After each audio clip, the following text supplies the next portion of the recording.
Okay, well, we can get started and people can roll in as they do. I'm Jessie Sage. This is PJ Sage. Yeah, you don't usually see us, but we're the host of the Peepshow podcast. This is our first Peepshow live event. I'm sure some of you have noticed. I don't know if all of you have, but we've expanded the podcast. Beyond the podcast, we now have a magazine, Peepshow Media Magazine. And we've decided to also add a Peepshow live event every month. And this is the first one. So we are very grateful that our 4 participants actually agreed to be the guinea pigs for our first Peepshow live event. So today we decided that we're going to start off talking about DIY porn. And that seemed, I'm going to let Courtney Trouble, who's been working with Peepshow for the last couple of months, actually, talk a little bit about why we're doing that. But it seems appropriate because we're kind of a DIY operation here at Peepshow. Kind of.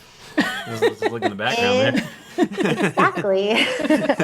So this is Courtney Trouble's voice. Hi, everybody. I'm an avatar today, and it's something that I'm practicing, actually. I think I want to be more of a cartoon than a person in the future. So if there's any cartoonists out there in the chat room who want to avatar me, let's chat. Anyways, welcome to the DIY porn panel. Doing this with Peepshow as our first video event felt like such an amazing moment and opportunity for us to convene and talk about all the things that matter to us as independent artists, sex workers, to give us a chance to talk about what we do for love and for money, because doing DIY porn is a labor of love, and there's got to be a reason why we do it. Oh, hello.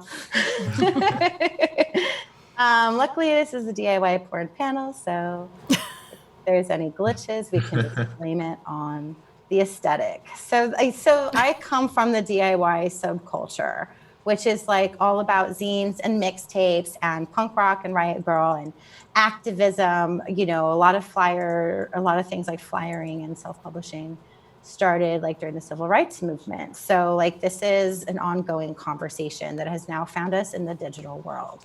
So when we're talking about digital DIY or analog DIY, what comes to mind is like an artist in their bedroom by the grace of their own talent and determination have like created a thing or multiple things. And I know that because I've been doing it for like 20 years now behind the camera and in front of the camera.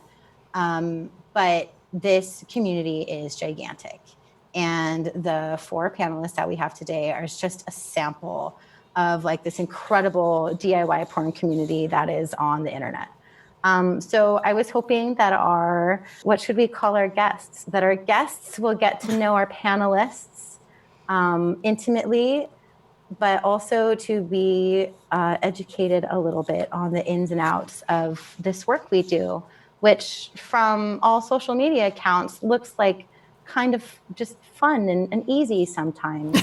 But there's a lot of technical skill that goes into it. There's a lot of emotion that goes into it. And there's a lot of money and investment that's going into it. And there's a lot of reasons why we do it. So that's why we're here today, to talk about why we make DIY porn and how and where, and of course, where we can watch it. Make sure to promote your work, you guys, during this panel. And I'll be posting links as well. And I'm off. Radio out. All right, thanks so much. I want to talk a little bit about some different things we have going on with Peepshow right before we start, and then we are going to introduce our panelists. So first, as part of a DIY magazine / podcast, we are really interested in platforming sex workers and having sex work stories be told. So one of the things that we've done to try to make this possible, and that we're trying to also get buy-in from the community for, is we've set up a writers fund to pay sex working writers to share their stories.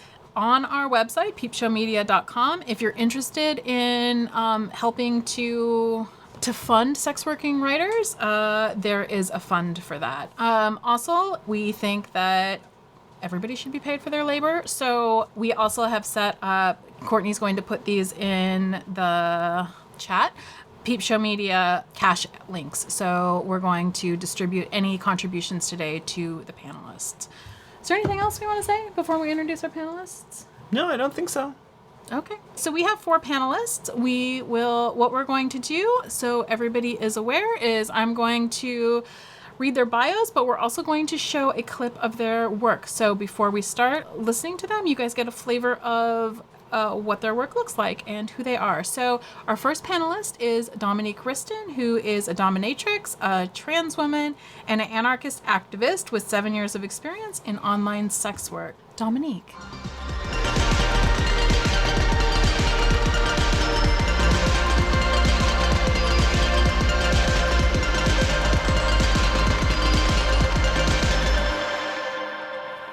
We just have to move through these so we can have a lot of time for conversation.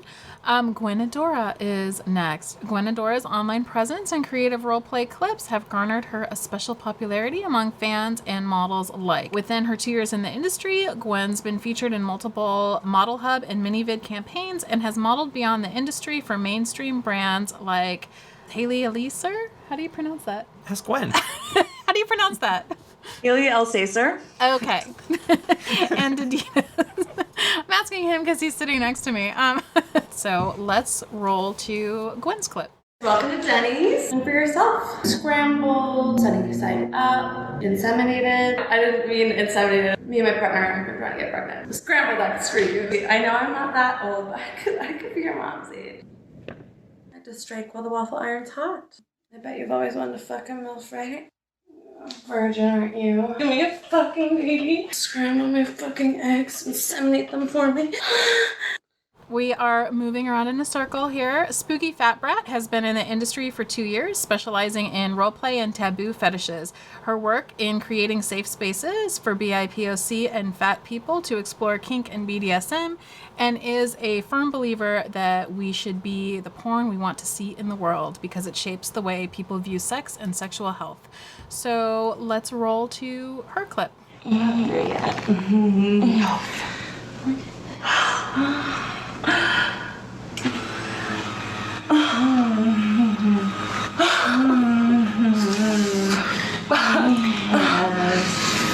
Right on it, right it. Yeah, it feels so good. Are you gonna do it?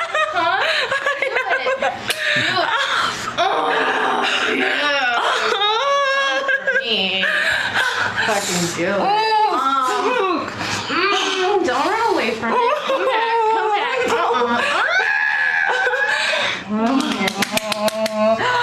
Still, toy bags for more? Or is that what you want? Pretty. Making you come. Look at that smile. Thank you. Thank you, what? Thank you, mistress. Rooster is the recipient of the Toronto Feminist Porn Awards. They are an intimacy coordinator in training and co-authored the ethical guidelines and the model bill of rights at Erica Lust Films. They advocate for safer sex and better working conditions in the film industry. Cruise as a sex extraordinaire, what would it be? Having those conversations before sex, like when you start getting hot and bothered, like people kind of miss out on those conversations, and then it's very awkward to then have those conversations when you're like already undressed and just... So like talking about your needs and wants and desires and boundaries before you're like hot and heavy and naked. Yeah, because then maybe it could be harder. But like also if you have the capacity to like also creating space even when you're like naked. Yeah, and you're kind of in the midst of stuff, like still kind of like giving space for each other to, you know, talk about that. Well, I would prefer both parties left feeling fulfilled. Yeah, both or 3 or multiple parts. Yeah, however, true. Yeah, like true. everyone leaving. All partners. Well, that's a wrap.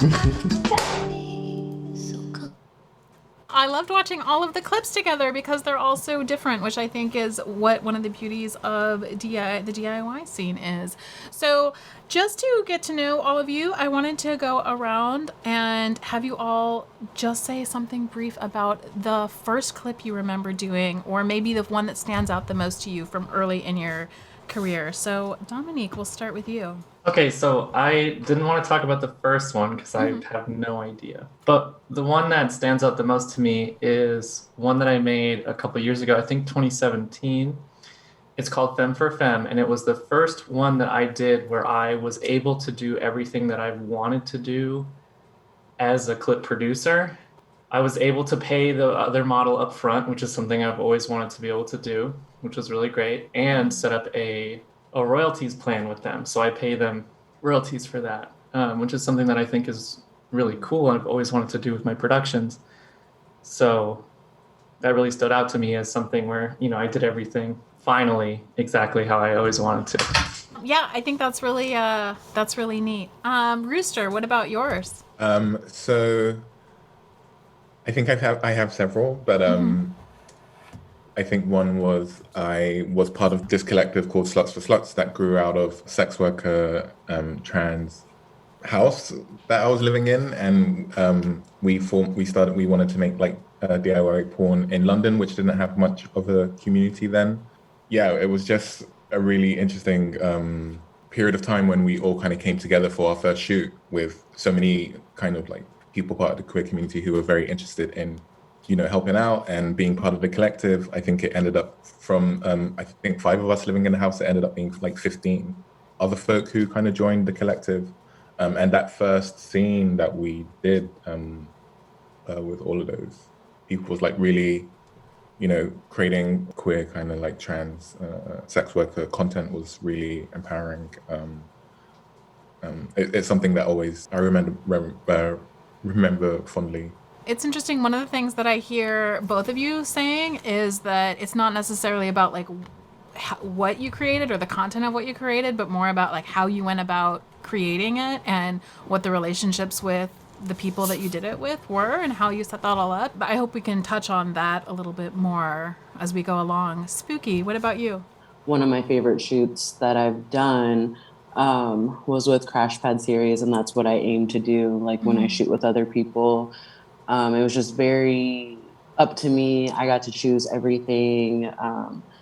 Kind of was a very spur of the moment solo, but I liked that I got to, you know, say how I wanted, like my genitalia labeled and how I wanted to be referred to as. And so that's just kind of what I look for when I like shoot with other people, is I like to do like a lot of consent and cues and include that a lot with stuff that I don't know, shoot at like conventions and stuff. We do a lot of like checking in and stuff, and I just think that's very important. Gwen, what about you? I feel like I've got a little bit of a different experience because I don't really like, I sometimes work with people, but majority of my stuff is solo content. So I kind of have a bit of a different experience in terms of anecdotes here. My first, like, I guess like the standout video that I think of when I think of like early me videos, and one that in my opinion was a career defining video for me to make. It was a custom video, and it was my very first impregnation video, which like that is like a very like big niche for me now. But at the time that was my first video, and it was a custom video that had like a pretty detailed script, which I normally don't do anymore, but I was like, I'm gonna go with this because I'm super into this idea. And it made this video called Practice Makes Pregnant.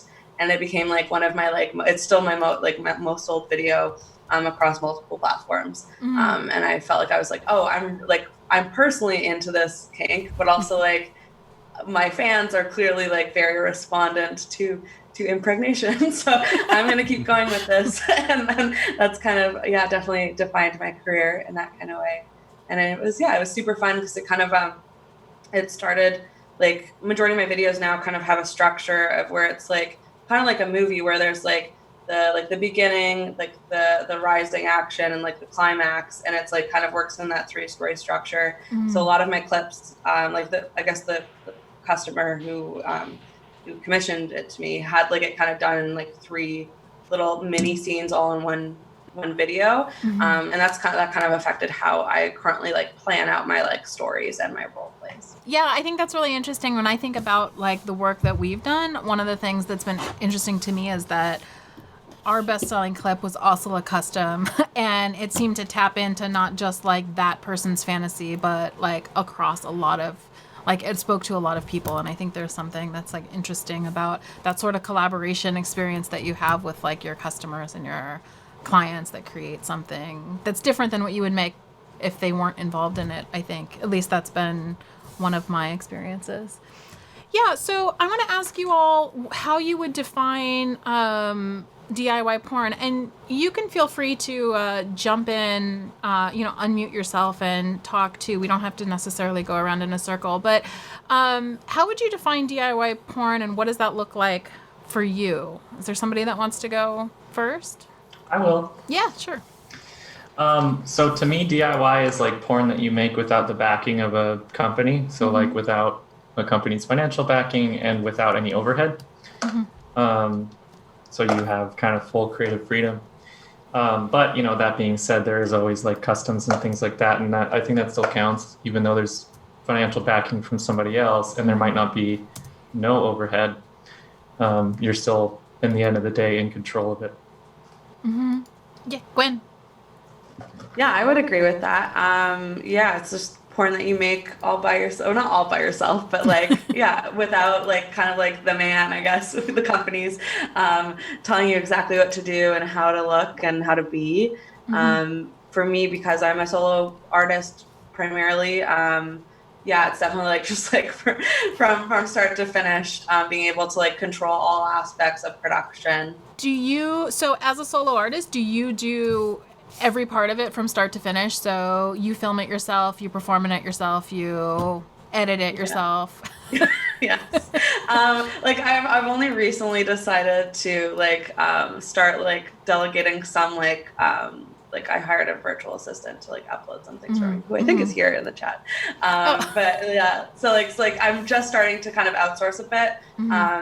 But like for a while I was just so very like particular about the way I like my editing style and stuff like that I'm like, and also like when I was first starting out, didn't have the funds to hire other people, so it would just be me doing everything, marketing, filming, marketing. What about Rooster or Spooky? When I think about DIY porn, it's just being involved with every single aspect, with coming up with what you're going to shoot, your angles, your lights, all of that. And it's been like, I don't know, a really like fun ride, like starting out with like nothing at all, and then a fan buying you a fucking ring light, and then just like going from there. And then all of a sudden it's like literally now I can kind of just chill. I've been just chilling during quarantine, and just it's nice that all those nights that I stayed up really fucking late and then still went to school the next day, like putting out these low quality clips on ManyVids, but it's gotten me and I like it. Yeah. I was gonna add, I think it's having direct involvement in the process and being able to kind of influence what the story is going to be about, without there not being so much pushback or just being having a more kind of direct involvement in it, and also like not just during and like the beginning, but also after things have been shot, still having like relatively like control over if you wanted the content taken down or like changed, still being able to be it not be such a big issue, but still, Yeah, I mean, I think you bring up a really important issue, which is that, like, if you're doing your own stuff, you have control over what it looks like. I mean, that's one of the things that Gwen was talking about, like how it's edited, what it looks like, how you're going to put together the story and how you're going to market it. But you also have control over whether or not you take it down, what happens to it, where it gets distributed. So I'm wondering if, kind of following up on that, is that one of the things that's important to you all when you think about like how your content is distributed, or how do you think about that, or how do you deal with that in your work? Yeah, I mean, I think it's important to, for me personally, I like to be in control of like where my content is. Mm-hmm. Because when you work for a company, you kind of just give them the right to upload it however they want, whenever they want. And you don't really have any control of that. Of course, theft is always an issue with any sort of online media. So you can't have full 100% control, but you can choose where you are actually uploading it. Mm-hmm. And you can remove those things if you don't like a company because they didn't treat you right or whatever. And I think that's very valuable. Gwen, were you gonna chime in? Like I don't generally because I haven't shot for any companies, I haven't really had to think about like I guess distribution in a lot of sense, but it definitely is freeing for me to be able to be like, oh, this is what I'm charging, and like that's coming back to me directly, and I like not versus like say another like making something for a company and selling it and then just having them make who knows how much money off of it, because then you're not like, if there's no residual with that, then it's like, oh well, you just like, you know, that's fine. When I could have made the same video for myself and taken like the majority of the cut from it.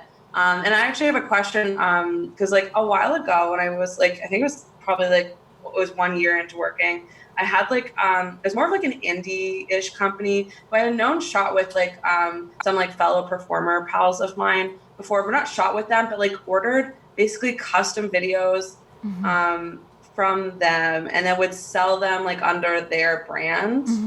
And like the way they were trying to pitch it to me was like, oh, we can like pay like any custom video rate that you want. And I was like, okay, but like I didn't like, so they were basically using it as a way to be like, oh, we'll pay your custom video rate, but then we're gonna go sell this, which I was like, I don't know, like I get that people like like need income for sure, but also I was like, that doesn't seem very beneficial towards the performer. So I wonder if anybody else here has any experience with that, because I was like, I still to this day think about that at night sometimes, and I'm like, I'm glad I didn't do it, because like I'm that someone's just selling my content without really doing anything. Like, so For you, yeah, I was wondering if anyone had opinions about that. Was it like so they wanted the kind of look and feel of I guess like a kind of DIY content, but or maybe, you know, custom, but selling it under their brand. Yeah, and they're like, oh, we'll provide like the story and like basically the custom guidelines, which I was like, but then not actually like pay like a premium to sell it. They're like, oh, we'll just match your custom rates. And I was like, well, that doesn't, what? Like I could just sell a custom to a customer. I don't, maybe there is a benefit to it other than like, you know, getting like direct money for that. Cause you like, they allowed like the performer to sell it themselves too. But I was still like, I wouldn't let a customer buy my video and sell it. So I don't know the benefits. Yeah, that's like a complicated where somebody is serving as both or acting as both like a producer and a customer at the same time, but doesn't have actually a defined relationship to you or to your work then. Were you going to add something, Dominique? Yeah, so the way that I usually see that, I've heard of that kind of thing happening. I haven't ever met anyone who's done exactly that, but what most people do, it's usually people who don't make a lot or just want to grow their name. They'll sell to one of these companies, and then it's a big upfront cash, and then you also have your name attached to it. So then all those, because those companies usually have more fans than you do, all those people will see your name and then maybe be interested in what you're doing, so they'll come find you, and then you'll get more money from them. That's usually what I see in those situations. But I've never heard of somebody working for one of those companies getting a custom made. It's usually just people just sell something pre-made to those companies, and usually they don't have full rights to it. You still have the right to sell it as well. So it's kind of just like you get an extra bonus of cash and you get your name out there. But you don't make residual on their sales, but you can sell it yourself too. Right. That's what I've seen, but I don't know what that particular. Yeah, that makes sense. Yeah, we can, unless Rooster, did you want to chime in here before we? Yeah, I was gonna add like I've seen like another kind of model of where it's you have a lot of, I guess, tube sites popping up. I guess more ethical kind of tube sites, where they approach a few of like approached me in terms of like leasing content to host on their services and stuff. And but me still having like ownership of that content. And I guess there is some sort of residual income, and I think it raises their name, and they have, I guess, more content on those tube sites. But yeah, it just reminded like what Rystan was saying, like, you know, kind of procuring like content. It's very like interesting. Yeah, I mean, I think that one of the things that this brings up is that there's a lot of different models. So there's there's DIY where you're entirely doing things by yourself, and then there's studio porn, but there's also a lot of things that are happening like in between those, and like figuring out how to negotiate your career and your brand and everything among those options, I think is a personal choice, but it's also like kind of tricky to know like what is in your best interest when you're creating content, when you're selling it to people, and when you're trying to market it. So I kind of want to move into going off of that. I was curious what you all think in terms of like what self-producing your own content, what sort of advantages do you think that has, and where does it fall short? So maybe we could start with Spooky. Okay. I would say the advantages would just be you have total control over everything. You can set your price. You can set how much, you want to invest in producing it. I think the disadvantages, though, is pretty much mine would be like just having stuff up front to do like the creative stuff that I actually like have in my brain, and it's like not having studio space or not having the money to do like what I want to do. And so that's kind of like what stops me. So that's also kind of the disadvantage, because like, if you work with someone else, they kind of have like a budget, already have like the space and everything you need to just kind of like do it up. But I would say having a space is probably the disadvantage, is having like a cool, like, I don't know. I have a lot of ideas that I can't get out. I feel that. Particularly like in terms of space, trying to do everything inside your own house is really hard. I was going to say, definitely, what Spooky was saying, like that kind of startup income, or, that already like these kind of companies already have, or like is definitely much more, like it gives you like leverage to do more things and more, invest in better equipment and stuff. And it's very, I think things like, when Patreon was much more friendly to sex workers, it was, having that kind of direct kind of like income and backing was really helpful to kind of like start, then rely on like studio models.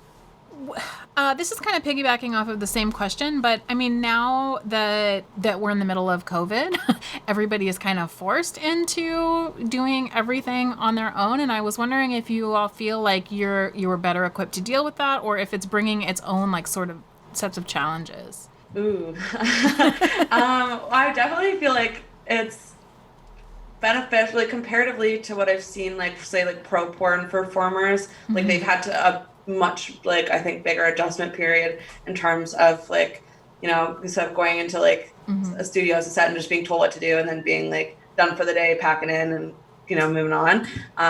Like we live in our houses and usually film in our houses, so it's not like the biggest transition. But I feel like I don't know, I feel definitely cooped up. Like I'm someone who like in my personal life, I need to like be able to go out and like hang out with my friends often, and be able to get like just so I can survive throughout the week. Like I'm such an extrovert, so it's like kind of being in my house all the time has like made me feel like creatively like like sucked dry of like just my ideas. And I feel almost like claustrophobic in my space, and I'm like, I just need to like travel to a completely different place just to be able to like produce something else.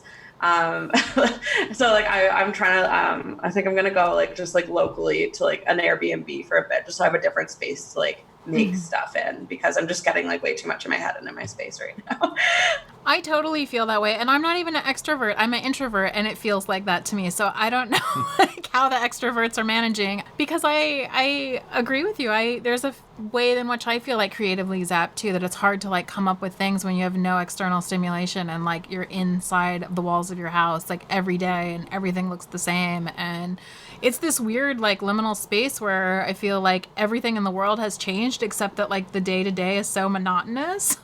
That it's really hard to do this sort of like creative work. But yeah, I'm curious from the other panelists, like what has this transition been like for you? Well, for me, it hasn't really been much of a transition because I don't really go outside ever anyway. The disabilities that I have make it so that, staying home all day, not doing anything is kind of just what I do all the time.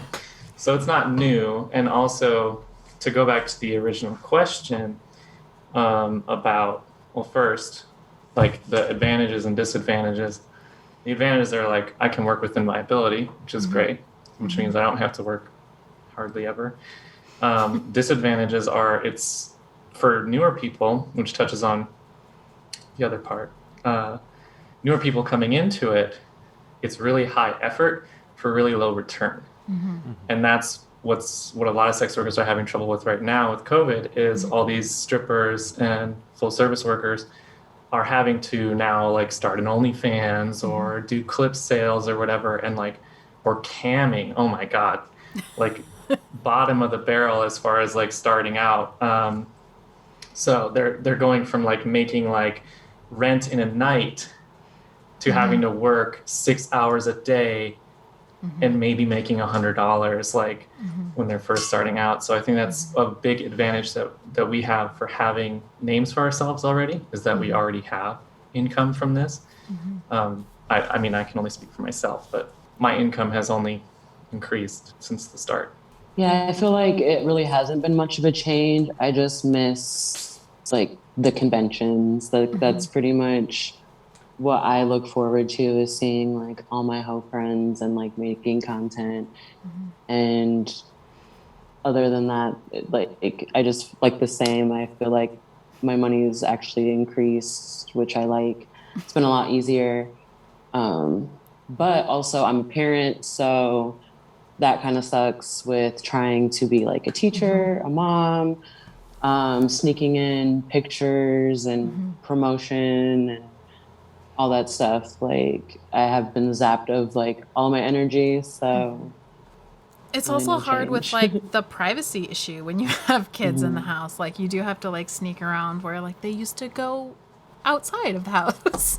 There was times that they left the house, and so I think it's really hard for parents right now. What about you, Rooster? I think maybe before the lockdown and COVID, I don't know, 60-70% of my content was like with collaborating with others and producing stuff with co-performance and stuff. And, with COVID now, investing more time in producing more shot kind of content. So it's kind of forced me to kind of think more,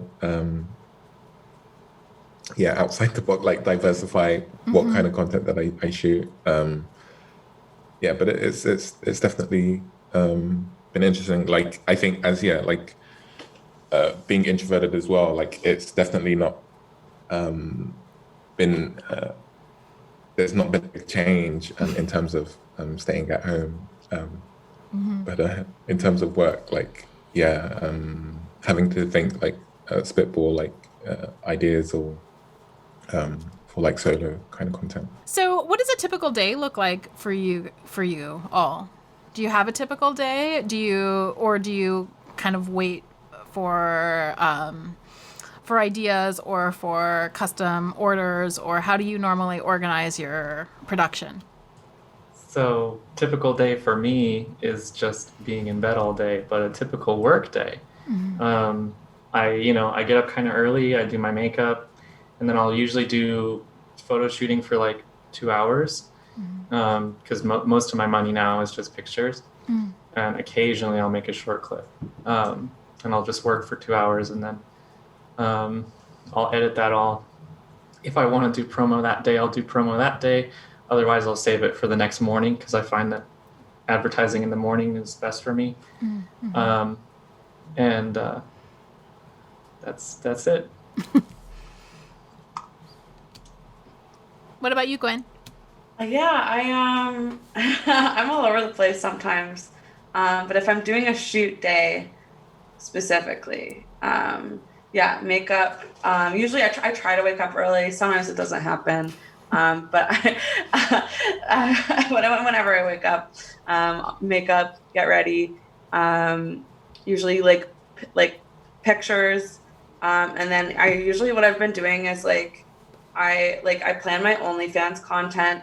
So I post every day on OnlyFans, but I plan it like outfits, like based around an outfit per day. So it's like if I'm doing like one set, like a picture set for that day, it's gonna be in one outfit, and then I'll make 2 accompanying clips, which will be like one really quick clip, and then one clip that I can send out in like a pay-per-view message.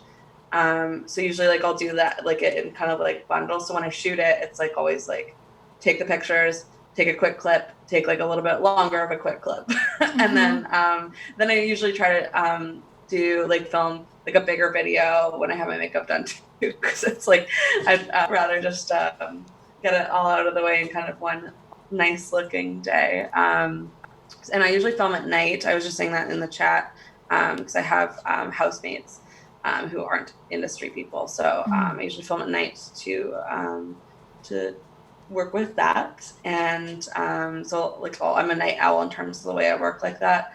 And then I usually finish up and put all my stuff on my hard drive. And then the next day, and over usually in the day, coming days, it's when I do my editing and that kind of stuff. And then usually my promo stuff is usually on the fly. I work on the fly a lot with a lot of my things that I do. I only do things on the fly, and I'm always surprised when I hear people say that they have scheduled tweets and things. I'm like, how does anyone do that? I don't even understand how anyone could do that, but props to all the people who plan. That's really amazing. I've tried so many times, and I'm like, this isn't the lifestyle for me. My brain doesn't compute with it. Yeah, me neither. Rooster, what does your schedule look like?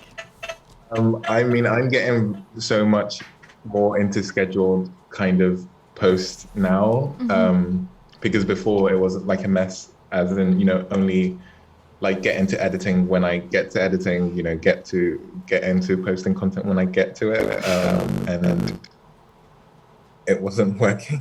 And now I don't set out a day every week or whatever, but usually I find that a Saturday or Sunday is much more, I'm not doing so much, because maybe during the week I'm sleeping or too restless to create content or post stuff. So usually a Saturday or Sunday, usually at night, I just kind of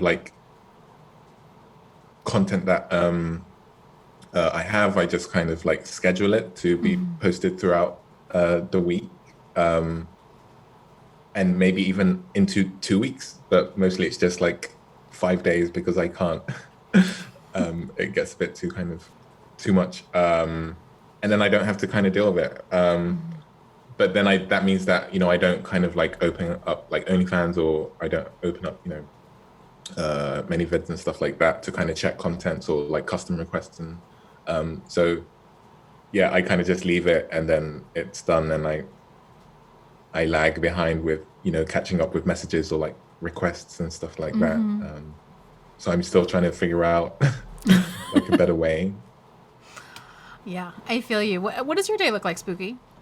I'm pretty lazy, but I guess what I do is I wake up and I hit all of my socials first and post whatever I'm going to post for the day. I still use Snapchat a lot, so I'm always posting stuff throughout the day on there. I film when I feel cute, so I don't really like have specific like film days or anything like that. It's just whenever I think I look cute. And I like don't plan anything because I hate plans. But yeah, pretty much I chill all day and I network and I do mom stuff. If I could jump in for 1 second too and answer, one thing that we haven't covered so directly that's been a big issue for us is that prior to COVID, a lot of our shooting schedule was really organized around when other people were available to shoot with us or conventions. And we like really blocked out that time to shoot then and know that our kids were sort of taken care of. And that's been much harder with COVID because we have much less opportunity to shoot with other people. I don't think we shot anything with other people. And then we don't have the kind of convention situation where we can really get out of town and have some kid-free time to shoot. And so, yeah, I think it's been a lot harder for us to shoot content regularly since the pandemic has started. I also wanted to add, back off what you were saying, because of a large majority of my content was, produced collaborating. So it was we usually produced stuff around festival times and events and expos and stuff. So shooting throughout all of those kind of events and just having a big chunk of content to then release throughout the year or edit throughout the year. So yeah, my schedule, in terms of, then I didn't have to kind of, produce content throughout the week or month to month, unless it was, very, kind of solo content and stuff like that. Yeah, I know. It's great to come back from AVN or XBiz or something and be like, I have 7 scenes that I can release, over time, and we can't do that right now. So we're coming up at the hour, so I want to take some time to talk about what you all would say to new people who are coming in. Like, what's one tip that made your life easier or kind of shaped your work that you would give to newer people coming in? I would say what's helped me a lot is just getting involved in community and just finding models that I thought would, I guess that I could kind of lurk on and help watch me grow, that I could watch, watch them while I grow. And that it just takes work too. It's way there's a lot of work that goes in it. You have to put time into it. You have to try things and, fail at them or look stupid or do things that are way out of your comfort zone. But it has a way bigger benefit to it because I love all of myself now. I used to this is going to sound so stupid, but I used to hate my big ass feet and now I get paid to have big ass fucking feet. That's so fucking cool. And I don't know, you just can't really put a price on that. It's awesome. And so, I don't know, people I feel are built for it and it's just in them and they end up being a sex worker eventually and they can just, figure it out. And so I just hope people take a chance if they really feel there's a huge risk to it, but also YOLO. Yeah, I think I'm glad that you brought that up because one of my experiences entering into this industry is that things that I was super self-conscious about are things that people really liked, and it changed my own perceptions of myself or of my body in ways that I didn't actually anticipate. didn't anticipate like how much that would change me in positive ways. What other tips do you guys have? Or if you want to piggyback on anything that Spooky said, that's fine too.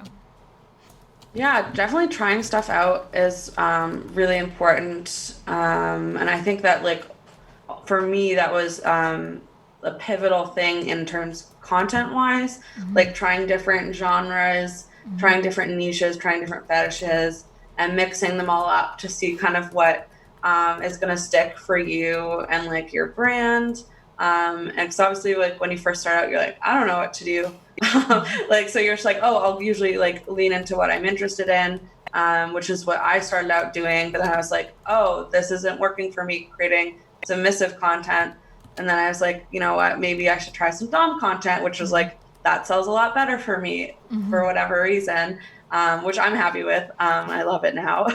Definitely has shifted my own kinks. So yeah, definitely don't be afraid to look out there for inspiration in terms of that and try different things that might be a little bit out of your comfort zone at first, but yeah, definitely mix it up. I think, yeah, like definitely what Spooky was saying, like community, definitely trying to, I know sometimes it can be quite isolating depending on where you are if you're not in a place that has community. So yeah, like online community is also like great and definitely valid, which can really help, you know, work through a lot of stigma that kind of comes along with this. And also like safety kind of stuff, you know, like I think community also in terms of alerting regarding, you know, awareness of safety and like whisper networks and and also APAC, I've forgotten what APAC's Inspire program, like I think is really good for, you know, regarding safety and mental health and any kind of things regarding consent and stuff. What about you, Dominique? Do you have anything? Any tips? Yeah. So, I mean, the biggest thing that really improved my career deeply was being honest with who I was with my viewers and not being afraid of confrontation. But that kind of feeds back into the other part. And what I mean by that is I'm a dominatrix. I have always been a dominatrix. Ever since I first started in my career, before I even did sex work, I was a dom. But when I was working, I would treat all my viewers like non-submissives. I would treat them all just like anyone I would see on the street, right? I don't make strangers submit to me. That's fucking weird. So I would treat all my viewers with just baseline respect. And if somebody tried to start shit with me, I wouldn't like strongly stand up for myself. I'd just be like, okay, we disagree on this. Bye.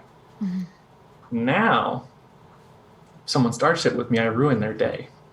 And that gets me a lot of money. And I don't give anyone that same respect that I give to a stranger on the street. My viewers, if they're coming to me, I want them to want what I'm providing. I don't want them to want to be my friend. I want them to want to honor me, respect me, worship me. So I make them do that. And if they don't vibe with it, then they leave. And I don't want their money anyway. So that has drastically improved my income and improved my standing, as well as being honest with being a trans woman. That's been a big boost as well. Both of them combined, and now I'm doing great. So being honest with who I am was big because it made me find my niche. And I think finding your niche is the most important thing you can do if you're going to be kind of smaller scale.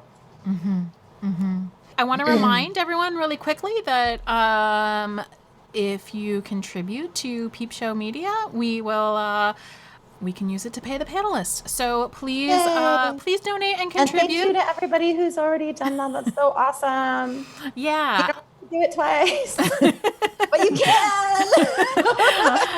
Yeah. So we wanted to, spend the first hour just talking amongst ourselves, but spend a little bit of time opening it up to questions from the audience. So I have a few for sure. And that was just so wonderful. Thanks for the moderated questions and those beautiful answers. Thanks to the people in Zoom, and also thanks to the people over at AVN Stars. It's nice to see the community.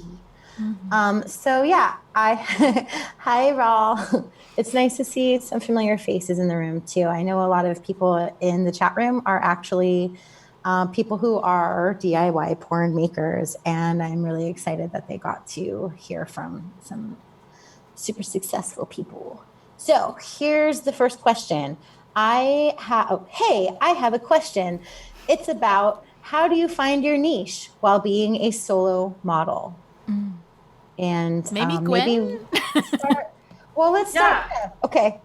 try different things out. It's kind of almost like throwing like a little like dart at a dartboard and seeing like what hits. just even if you are casually, like, I get a lot of inspiration from like erotica. So if you just kind of browse like and do the random, like it's like litrotica.com or whatever, you go like click the random button, it can bring up like different random stories that you wouldn't normally stumble your way into. You can be like, oh, I can like use this fetish in this way or something like that. But yeah, it's definitely about like playing with stuff in order to find what you like to create, but also what's gonna sell for you. So yeah, it's like throwing a dart at a bunch of different ideas and being like, oh, this fetish with this fetish. It's a little bit of like math in that way. And then you got a product that kind of combines two different genres in one video. A lot of clip sites have like, where you can see what's trending and like, I like looking at clips for sale and seeing like shit that I've never even would think of even filming, because a lot of that stuff you can see and you can even have your clothes on still, and you don't even have to like do anything besides just have a camera. And so, it's just even that, like, I guess people like watching me pee and go to the bathroom. So I make a lot of money doing that. And it's something that I literally do every day. And I would just flush it down the toilet and, pay a water company to like take care of it. So it's like, I don't know. I think that's cool. And like finding, I don't know, just like new stuff. And also what Gwen said about the custom clips, those are my best sellers too. So ask your viewers and they'll help you. I would second that too. Like I can't imagine 4 or 5 years ago we would have thought that there would be so many people who were like coming to us for like bi acceptance stuff, men who need to like affirmation for their bisexuality, or like I don't know, a lot of other like the whole cuckolding thing, which is really complicated and sometimes problematic, but like you can kind of see what people project onto you, and then you have to gauge your comfort, obviously, in whether or not you're going to engage back with that. But still, just kind of offering customs, and and in your interactions on cam or on phone or whatever else, just see what people are projecting onto you. And if you see a lot of the same thing, you can kind of tell, like, okay, for whatever reason I'm getting put into this niche, so do I want to vibe with that, or am I gonna like kind of push back against it? Piggybacking off of what Spooky said, I don't know how to exactly explain it, but there's Clips for Sale has a really kind of easy way to like look at underserved fetishes, underserved markets in those areas. And it's like the top clip was like made 2 years ago or something, but like a lot of people are viewing it. So checking out those fetishes, the ones that are underserved, and then seeing which ones you can vibe with as a person, like that you're comfortable doing, or that's something that you like yourself, and then producing a bunch of different clips in those areas and seeing which ones sell the best for you. And then if certain ones sell best for you, start working in those areas and see if they continue to sell best for you. If they don't continue to sell best for you, it's, explore the other ones. That is if you don't already have a niche that you want to focus on, because you can just build up a niche doing something that you love if you already know what that is. You don't have to like find one that other people put you in if that's something that you want to do. It just takes more time, and not everyone has that luxury. So, you know, you have to figure that out. And one last thing I want to add is, and this is just kind of advice for starting out. If you're a new producer, utilize as many markets as you can, because we have a lot more opportunity than we realize. And what a lot of us fall into is we just go on Twitter, and then we go on a clips site or a webcam site, or like a few clip sites and a few webcam sites. You can use vanilla markets. You can sell audiobooks on regular platforms and make good money doing that. Fetish content, YouTube, you can lead people to your name making YouTube audio clips. Like, there's all kinds of opportunities to get your name out there and increase your SEO. You can build a website with all the right keywords in it and stuff like that, where you sell audiobooks, and then you can use traditional, what are they called, payment processors. So don't limit yourself in the same ways that a lot of us who are more developed have limited ourselves, but we're able to do that. I'm able to just make money on 2 platforms because I make good money. I have a big name. Not everyone who's new can do that. So if you have the ability to work harder, go ahead and really diversify. Yeah, that's all really good advice. Courtney, are there other audience questions? Yeah, definitely. And like maybe these two could be wrapped into one, because it's like this more of the serious stuff. So one person asked, how are you handling content trades with other performers during COVID? And another person asked if we are preparing in specific ways for like the political effects of the Earn It bill, or like the campaign to shut down Pornhub. Are these, how do like the political well, I mean, the COVID thing is now a political thing. So how are the current political implications like affecting your DIY porniness? And are you doing content trades, and how are you handling that during this time? Anybody?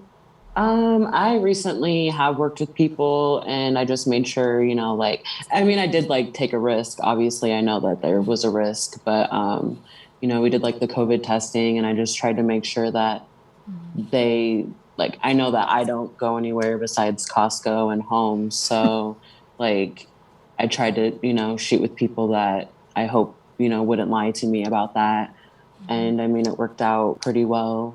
But like for the political aspect, I don't know. Some people will be okay. Some people are just natural hustlers. I don't, you know, I think it would suck if, you know, like when Twitter goes, I'm going to just say when it goes. But we're good at adapting. I don't know. I feel like, you know, it'll suck, but we'll find ways to at least take care of each other, or figure out what to do. Like, I feel like a lot of us have other skills and talents to bring to the table. Like some people, you know, make art. I cut hair and do hair. So like people were protesting wanting a fucking haircut. So I think, you know, I'll be good on that. But I think, you know, some people will be good. Some people, you know, it'll suck for a lot, but yeah, diversification of income is so important to our survival as sex workers. Try to get on as many sites as you can, and like make sure that you have, like, even if it's like with one site's making you like not even $100 a month, that's still money at the end of the year that like you're gonna be like, oh, this is great to have, and something to lean on in case like one of your major income streams ends up going down.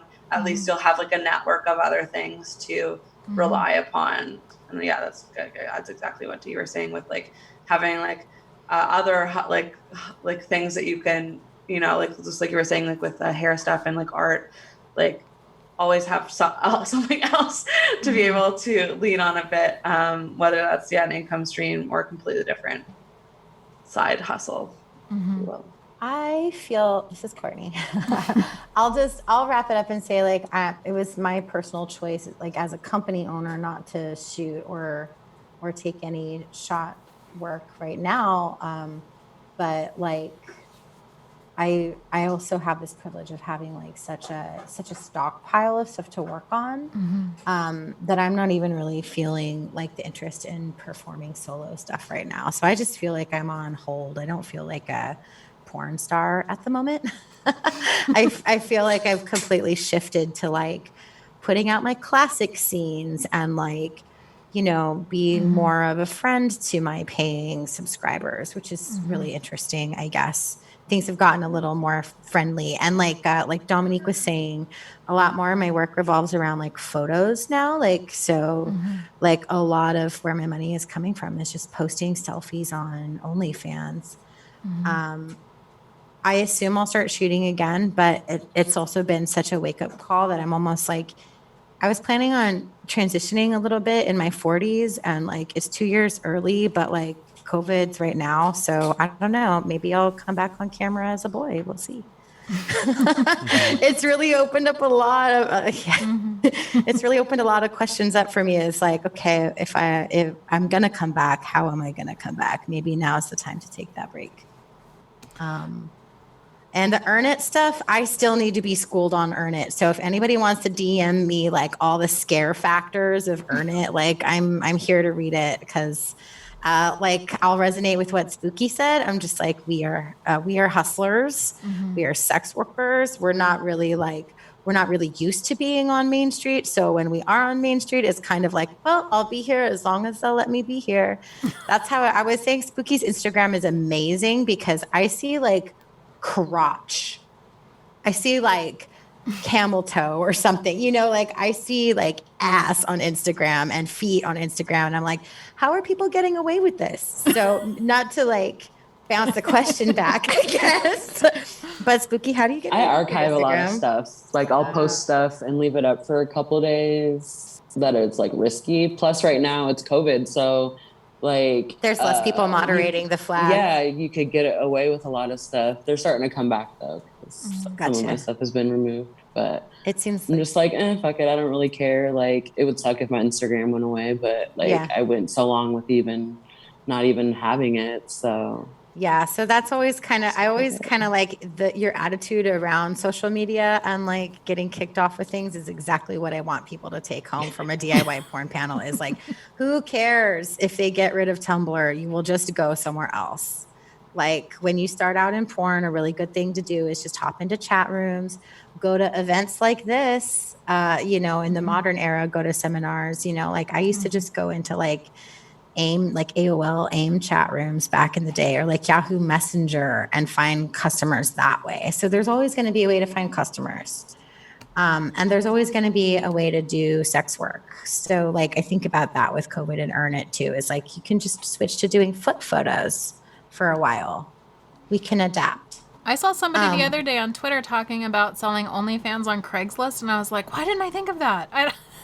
There you could do. Oh my God. Like where? In the casual encounters? Oh, I don't think that exists anymore. So I don't know where they're putting it, but yeah. Okay. This sounds like a Peepshow article.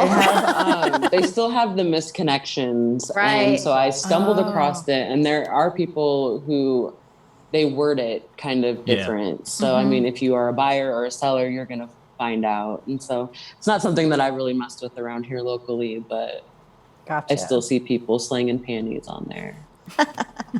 All right. How about another question? These are more, we have like a technical one. What is the best video editor for a new content creator to get?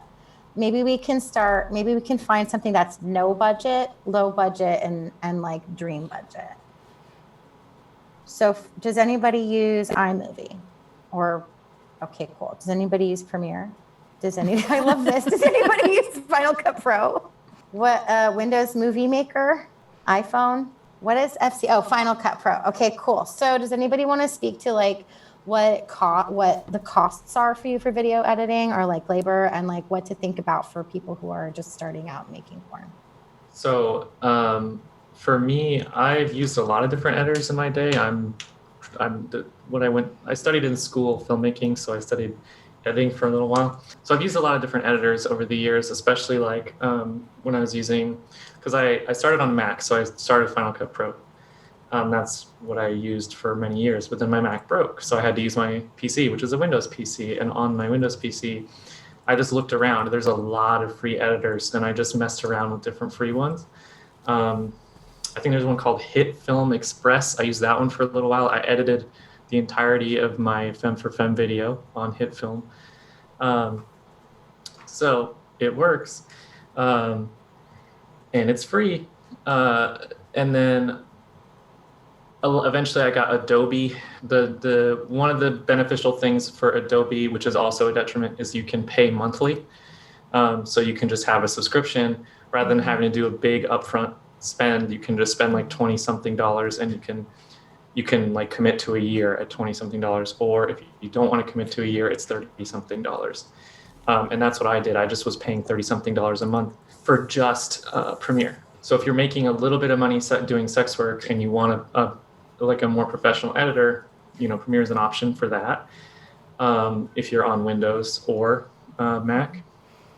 And then you can also, the negative, of course, being, you're paying monthly, so it's just going to rack up over time. Mm-hmm. And also a lot of sex workers I know hate Premiere because it has a lot of bugs, a lot of bugs. Some people are lucky. I'm one of the lucky ones. I've had very few bugs with Premiere, but everyone else I know has a terrible time with Premiere. So that's one detriment. You're paying monthly, and you might not even be able to finish projects all the time because it bugs out and you lose your files or whatever. And then I like Final Cut Pro if you're on Mac or if you're using a Mac emulator. I like Final Cut Pro because it's a single purchase of $300. It's a big upfront cost, but you never have to pay again, and you have that associated with your Apple account for the rest of time. So if you ever upgrade to another computer or whatever, then you can just move everything over and you don't have to pay ever again, which is really cool. When I was a teenager, I got Final Cut Pro with my first Mac, and I never had to pay again, except for recently I made a new Apple account because I wanted a new Apple account, so I paid again.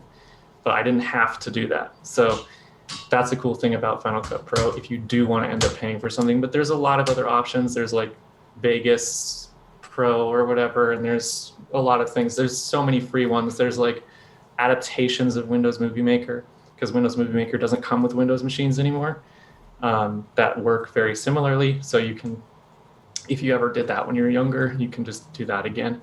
It's not as robust as something like Final Cut or Adobe, but it's an option.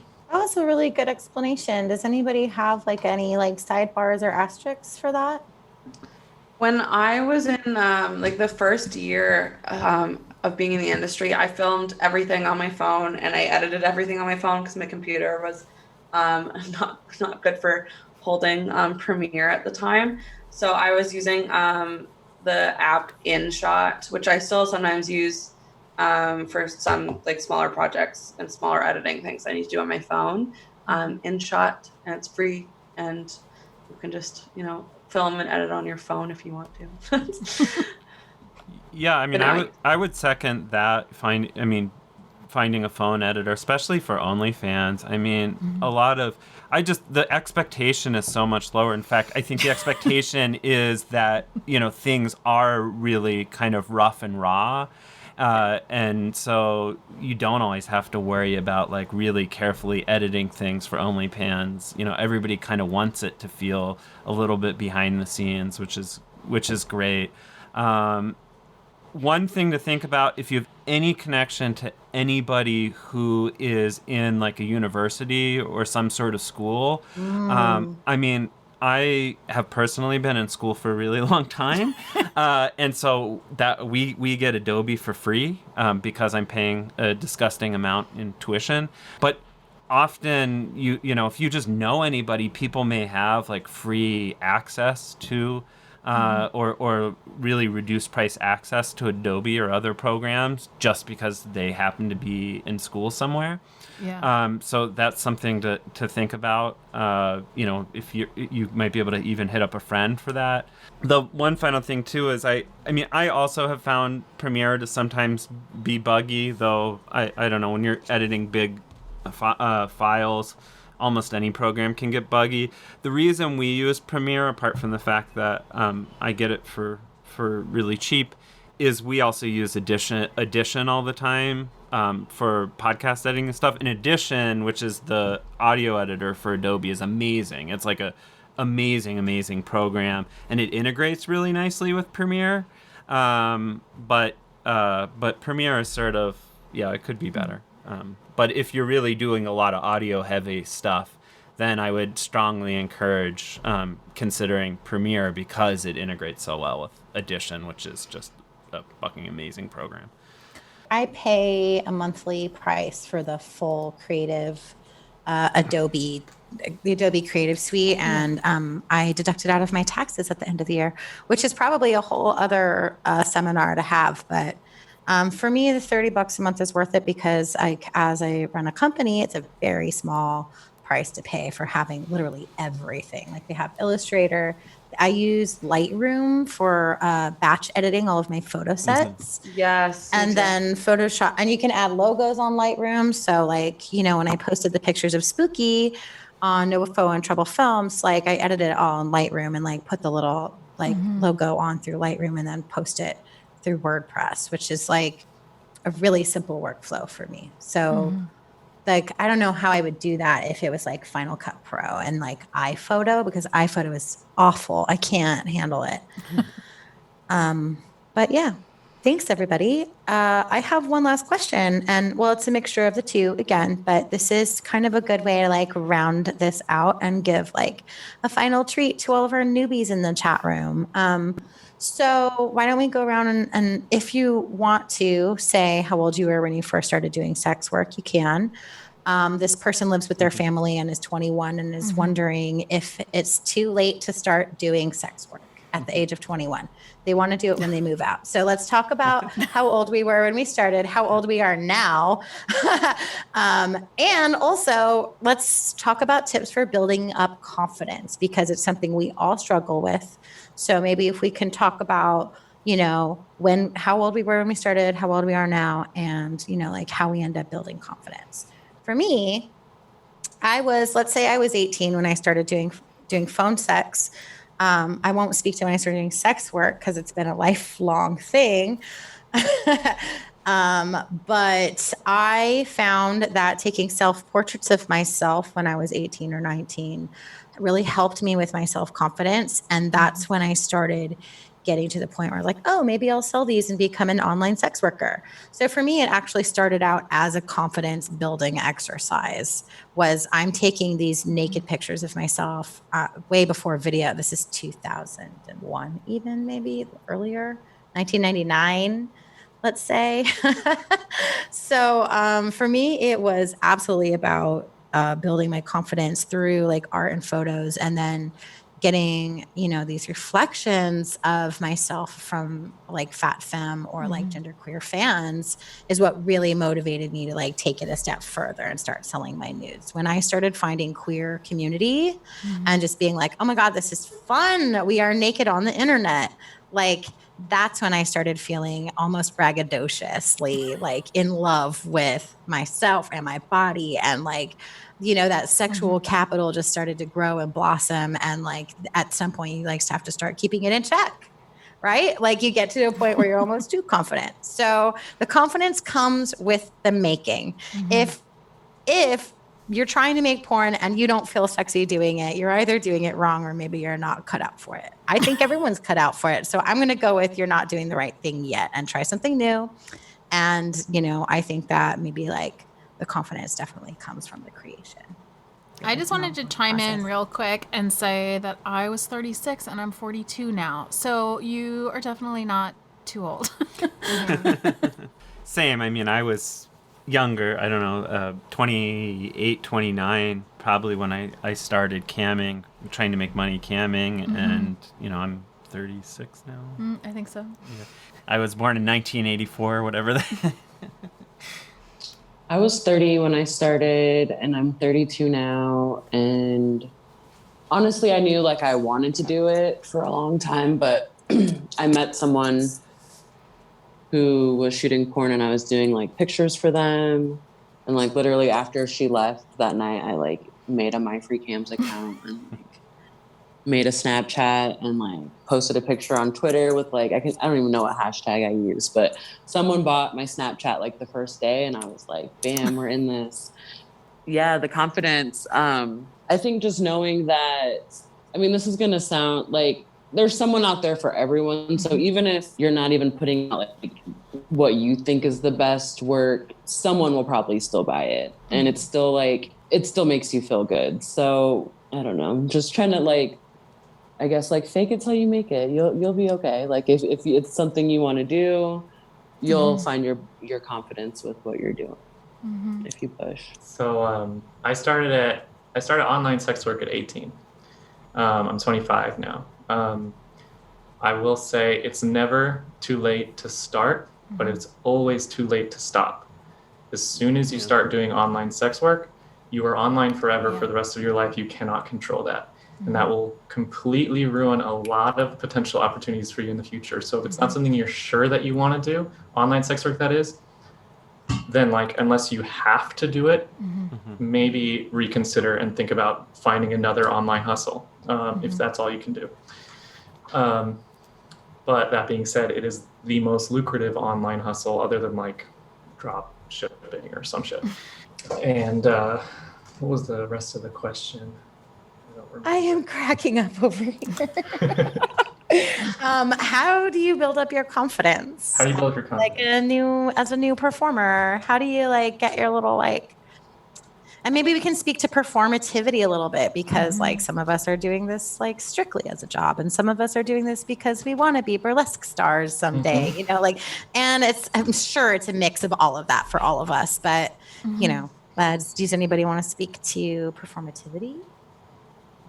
Of confidence and like when I first started, all of everything I did was performance, but wasn't good. It was actually detrimental for me. But building up confidence was I did the same thing as Courtney, which is I took a bunch of self-portraiture and also affirmations and mantras about self-love and self-confidence helped a lot. For me, but yeah, putting on a face for work is normal in like most positions where you're customer facing. So, you know, with this, you can do a lot more cool faces. That's I agree. All I have to say. If you can't, you know, if you start out being yourself or somewhere close to yourself, you don't ever have to like drastically switch lanes. Although I also like having characters. Again, I want to be an avatar now, so I don't even know why I'm talking about like authenticity. I want to go around right now and have everyone give their links to the audience. So I'll start with Spooky. You can find all of my links just at SpookyFatBrat.com. There has like everything, all of like my affiliate links, all of my socials. How you can keep up with me on different social medias and stuff. So everything's just on there. Rooster. You can find me at hellorooster.club /linktree/NFSW. Wait, NSF. We posted it in the chat. It's in the chat. Yeah. Dom. So if you want to see pictures of me and my bits, you can go to onlyfans.com/Dom Rystan, DOMRYSTAN. If you want to buy my porn, you can go to domrystan.com. And Gwen. All my links are at gwenadora.com. But if you specifically want to see me on OnlyFans, you can go to bigmilkymommygf.com. Courtney, do you want to have one last wrap-up question, or do you? Sure. Well, we don't have any more Q&As. I'll do like, everybody in this chat room knows who I am, but did they know that Dominique Rystan and SpookyFatBrat are on Trouble Films right now? That's cool. That is cool. And what else? Oh, xxx.courtneytrouble.com is where I post my like performances, and that's where you'll find my OnlyFans links and all that stuff. And yeah, you can interact with my future avatar there. Yeah, I guess we should do the same for our Sure, stuff. go. Yeah, okay. And this is the Peep Show live.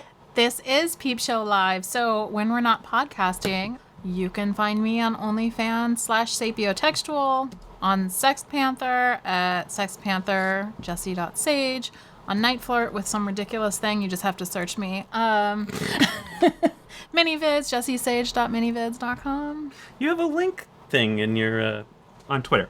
I forgot about that. Yeah, just go to your Twitter. Yeah. And my same deal on Twitter. It's Peej Sage, so PEEJ Sage, or for NSFW Peej Sage XXX.